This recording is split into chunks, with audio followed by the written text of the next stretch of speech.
საარჩევნო კოლეგიამ საქართველოს პრეზიდენტად მიხეილ ყაველაშვილი აირჩია. თანამდებობას ის 5 წლის ვადით დაიკავებს. კენჭისყრა პარლამენტში 5 საათის განმავლობაში მიმდინარეობდა. ეს არის პირველი შემთხვევა, როდესაც საქართველოს პრეზიდენტი არაპირდაპირი წესით საარჩევნო კოლეგიამ აირჩია. კოლეგიის წევრებმა ხმამისცეს ერთადერთ კანდიდატს, რომელიც ქართული ოცნების მიერ იყო წარდგენილი. სრულად დათვლილი 225 ბიულეტენიდან 224 წევრმა მხარი სწორედ ყაველაშვილს დაუჭირა. ერთი ბიულეტენი კი ბათილად ცნეს. ადამ არშანიამ, რომელიც საარჩევნო კოლეგიაში აფხაზეთის უმაღლესი საბჭოს კვოტით არის წარმოდგენილი, განაცხადა, რომ მიხეილ ყაველაშვილს მხარს არ უჭერდა. როგორც წარიმართა მოვლენები დღეს პარლამენტში და რა გამოხმაურებები მოყვა საპრეზიდენტო არჩევნებს. სალომე ქოქიაშვილი გვიერთდება თემის დეტალებით პირდაპირ ეთერში. სალომე, გისმენთ. დიახ, დღეს დილის 9 საათიდან დაიწყო პარლამენტში კენჭისყრა და დასრულდა ზუსტად 2 საათზე, უკვე 3 საათისთვის კი ცენტრალურმა საარჩევნო კომისიამ და კომისიის ხელმძღვანელმა შედეგები გამოაცხადეს, რომლის თანახმადაც საქართველოს რიგით მე-6 პრეზიდენტად არჩეულია სწორედ მიხეილ ყაველაშვილი, რომლის გვარიც იყო პრინციპში ერთადერთი დღეს წარმოდგენილ საარჩევნო ბიულეტენზე. უნდა ითქვას, რომ 224 ხმაში, რომელიც დღეს მიხეილ ყაველაშვილმა მიიღო, არიან წარმოდგენილნი და ეს ხმები ეკუთვნით ერთადერთ ქართული ოცნების წევრებს, გამომდინარე იქიდან, რომ ბარიერ გადალახული ოპოზიციური პარტიების წარმომადგენლები, როგორც იცით, არ შედიან პარლამენტში და ისინი ზოგადად არალეგიტიმურად ხვდიან პარლამენტს, რაც შეეხება უკვე თვითმმართველობების კვოტებს, ვინაიდან ოპოზიციურმა პარტიებმა თვითმმართველობის ნაწილში არ აითვისეს თავიანთი კვოტები, ეს კვოტები მოგვიანებით შეივსო და 224 ხმით იქნა არჩეული მიხეილ ყაველაშვილი.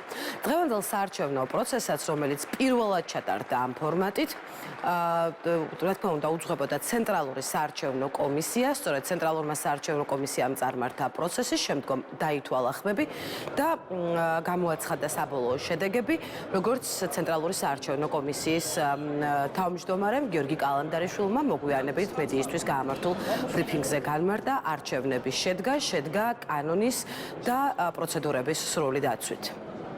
თამასი კოლეგიის წევრიდან 225-მა მიიღო მონაწილეობა და შესაბამისი შედეგების მიხედვით ერთი ბიულეტენი იყო ბათილი, ხოლო 224 იყო ნამდვილი ხმა, რომელიც მივიდა შესაბამის კანდიდატთან, რომლის თანახმადაც მიხეილ ყაველაშვილი არჩეული არის საქართველოს პრეზიდენტად. აღსანიშნავია ის, რომ საარჩევნო კანონმდებლობიდან გამომდინარე, ისე როგორც კონსტიტუციით, ცენტრალური საარჩევნო კომისია პარლამენტთან ერთად ახორციელებდა არჩევნების ადმინისტრირებას, რა მიზნითაც ჩვენ შესაბამისი სამართლებრივი და ლოგისტიკური უზრუნველყოფა განვახორციელებთ, რათა მაღალ პროფესიულ დონეზე განგვეხორციელებინა მისი ადმინისტრირება. როგორც ვნახეთ და საზოგადოება თავად აკვირდებოდა პირდაპირ ტრანსლაციის გზით მთელი არჩევნების პროცესს, არჩევნებმა ჩაიარა შეფერხების გარეშე და საკმაოდ მაღალი ჩართულობით შეიძლება ითქვას, როდესაც 300-დან 225 კოლეგიის წევრი იღებს მონაწილეობას და ბუნებრივია დღესვე განხორციელდა პირველი ტურის შედეგების გათვალისწინებით შესაბამისი საარჩევნო პროცედურების ამოწურვა. აქვე გაიმართა საქართველოს პარლამენტის სასახლეში ცენტრალური საარჩევნო კომისიის ხდომა, სადაც დადგინდა შესაბამისი შედეგები, გადაეცა საქართველოს პარლამენტის თავმჯდომარის შემაჯამებელი ოქმი, ასევე ერთი ეგზემპლარი გაიგზავნება საქართველოს პრეზიდენტის ადმინისტრაციაში და ამით ფაქტობრივად მორიგი პრეზიდენტის არჩევნები, რომელიც ამ განსხვავებული მოდელით წარიმართა, ფაქტობრივად დასრულებული. ერთ-ერთი პირველი, ვინც დღევანდელ საპრეზიდენტო არჩევნებს გამოეხმაურა და მიხეილ ყაველაშვილს პრეზიდენტის პოსტი მიულოცა, იყო საქართველოს პრემიერ-მინისტრი ირაკლი კობახიძე, რომელმაც დღევანდელ არჩევნებს უწოდა გარდამტეხი მომენტი საქართველოს ისტორიაში. პრემიერ-მინისტრი ღრმად არის დარწმუნებული იმაში, რომ მიხეილ ყაველაშვილი ხელს შეუწყობს ქვეყანაში პოლარიზაციის დაძლევას და ის მნიშვნელოვან როლს შეასრულებს ქართული სახელმწიფოების განმტკიცებაში, ასეთი არის მთავრობის მეთაურის პოზიცია. მე დარწმუნებული ვარ, რომ მიხეილ ყაველაშვილის არჩევა ამ მნიშვნელოვან თანამდებობაზე ძალიან მნიშვნელოვან წვლილს შეიტანს საქართველოს სახელმწიფოებრიობის განმტკიცებაში და ჩვენი სუვერენიტეტის განმტკიცებაში, ასევე ქვეყანაში რადიკალიზმის შემცირებაში და ეგრეთ წოდებული პოლარიზაციის შემცირებაში. კიდევ ერთხელ მინდა აღვნიშნო, რაც არაერთხელ მithქვა, სულ წელიწადზე მეტია საქართველოს არყოლია პატრიოტი და ფსიქიკურად და ფსიქოლოგიურად გაწონასწორებული პრეზიდენტი.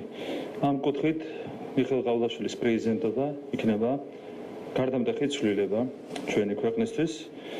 პრეზიდენტის ინსტიტუტის მთავარი მისია არის ზრუნვა ქვეყნის გაერთიანებაზე, საზოგადოების გაერთიანებაზე თქვენი ცით რომ ამ წლების განმავლობაში კონკრეტული ძალები, გარე ძალები პირველ რიგში პრეზიდენტის ინსტიტუტს სწორედ რომ საზოგადოების გასახლეჩად იყენებდნენ.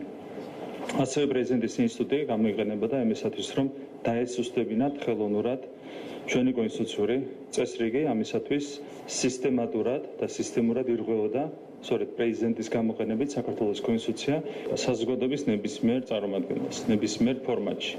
იქნება საჯარო დისკუსია თუ არასაჯარო დისკუსია. მნიშვნელობა არ აქვს არსებითად არც შეხვედრის ადგილს, შეხვედრის დროს და ეს შემდეგ საზოგადოების ნებისმიერ წარმომადგენელს თავაზობ ასეთ ტიპის დისკუსიას, საჯაროს თუ არასაჯაროს.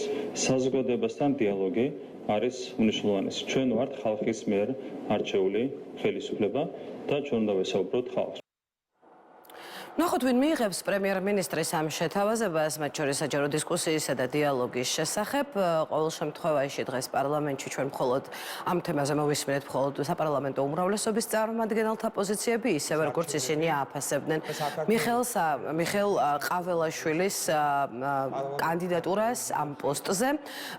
უნდა ითქვას, რომ ქართული ოცნების წარმომადგენლები აქცენტს აკეთებენ მიხეილ ყაველაშვილის პატრიოტიზმზე, ასე ვთქვათ, და ისინი ამბობენ, რომ დიახ, ის იზრუნებს იმაზე, რომ საქართველოს სწრაფად დაუახლოვდეს ევროპას, ევროკავშირს, თუმცა მისი გამორჩეული თვისება ქართული ოცნების წარმომადგენელთა აზრით არის ის, რომ ის ყოველთვის პირველ უწინარეს პლანზე დააყენებს სწორედ საქართველოს და საკუთარი სახელმწიფოს ინტერესებს.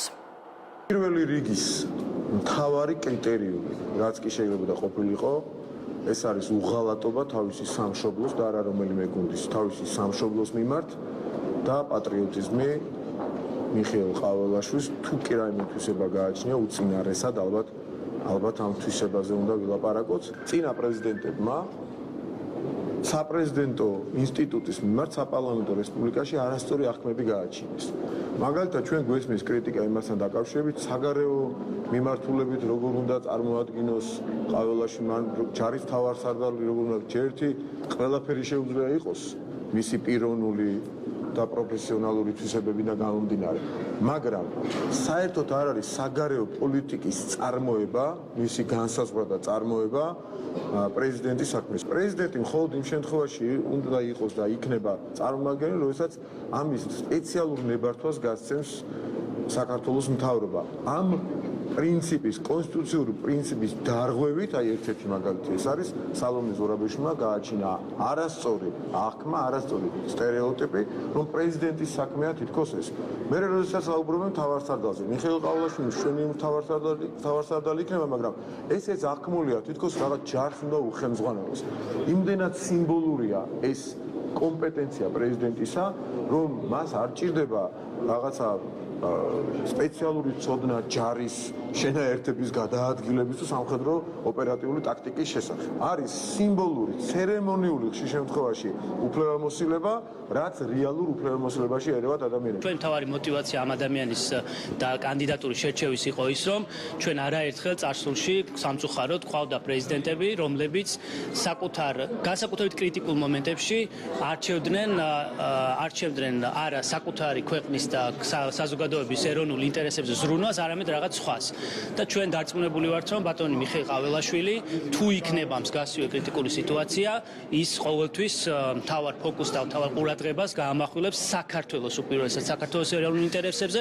ეს არ ნიშნავს, რა თქმა უნდა, რომ თქვა ჩვენი პარტნიორების ურთიერთობები, პარტნიორების ინტერესები არ იქნება გათვალისწინებული, მაგრამ ინტერესთა კოლიზიის შემთხვევაში ეს იქნება, რა თქმა უნდა, საქართველოს ეროვნული ინტერესი. გაკრიტიკება არ მგონია საერთოდ ეს თემა დღეს წესრიგ დადგეს ოდესმე, როცა საქმე მიხეილ ყაველაშვილის დამოკიდებულებას ეხება. არსებობს ორი პოზიცია დასავლეთთან ურთიერთობისა, რომელიც იყო აშკარად ხაზგასმული და არაერთხელ ყაველაშვილის თუ ნებისმიერი ჩვენთაგანის მიერ არსებობს ევროპული სტანდარტი, რომელიც საქართველოში არის ზედმიწევნით დაცული და ეს სატრანზიტო პერიოდი, რაც სჭირდება გაწევრიანებას, რასაკვირველია ღირსეულად უნდა გავიაროთ ღირსეულად და არა ძალფეხზე დგომით, როგორც ეს ფრთიანი ფრაზა შემოვიდა და არა მით უმეტეს მუხლებზე დაჭოქვით და არსებობს მეორე ევროპული პოზიცია ბჭყალებში, რასაც ნამდვილად ვერ დავარქმევთ ევროპულს, რომელზეც საუბრობენ ადამიანები, ვინც სისხლი დაღვარა, აწამა, მოკლა,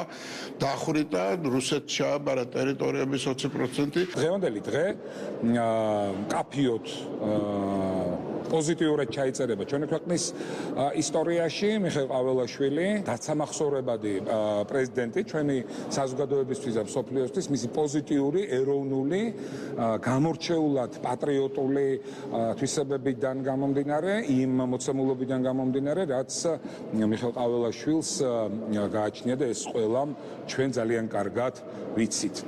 მით უმეტეს, როდესაც ქვეყნის პრეზიდენტის თანამდებობა უკავია ისეთ ადამიანს, რომელიც რბილად რომ ვთქვათ, არ შეესაბამება ამ თანამდებობას და თუ კი მართლები ვიქნებით და თვალებს სიმართლეს გაუსწორებთ, ეს არის ის მოცემულობა, ის კარგი მაგალითი, რაც აღარ უნდა განმეორდეს საქართველოს ისტორიაში.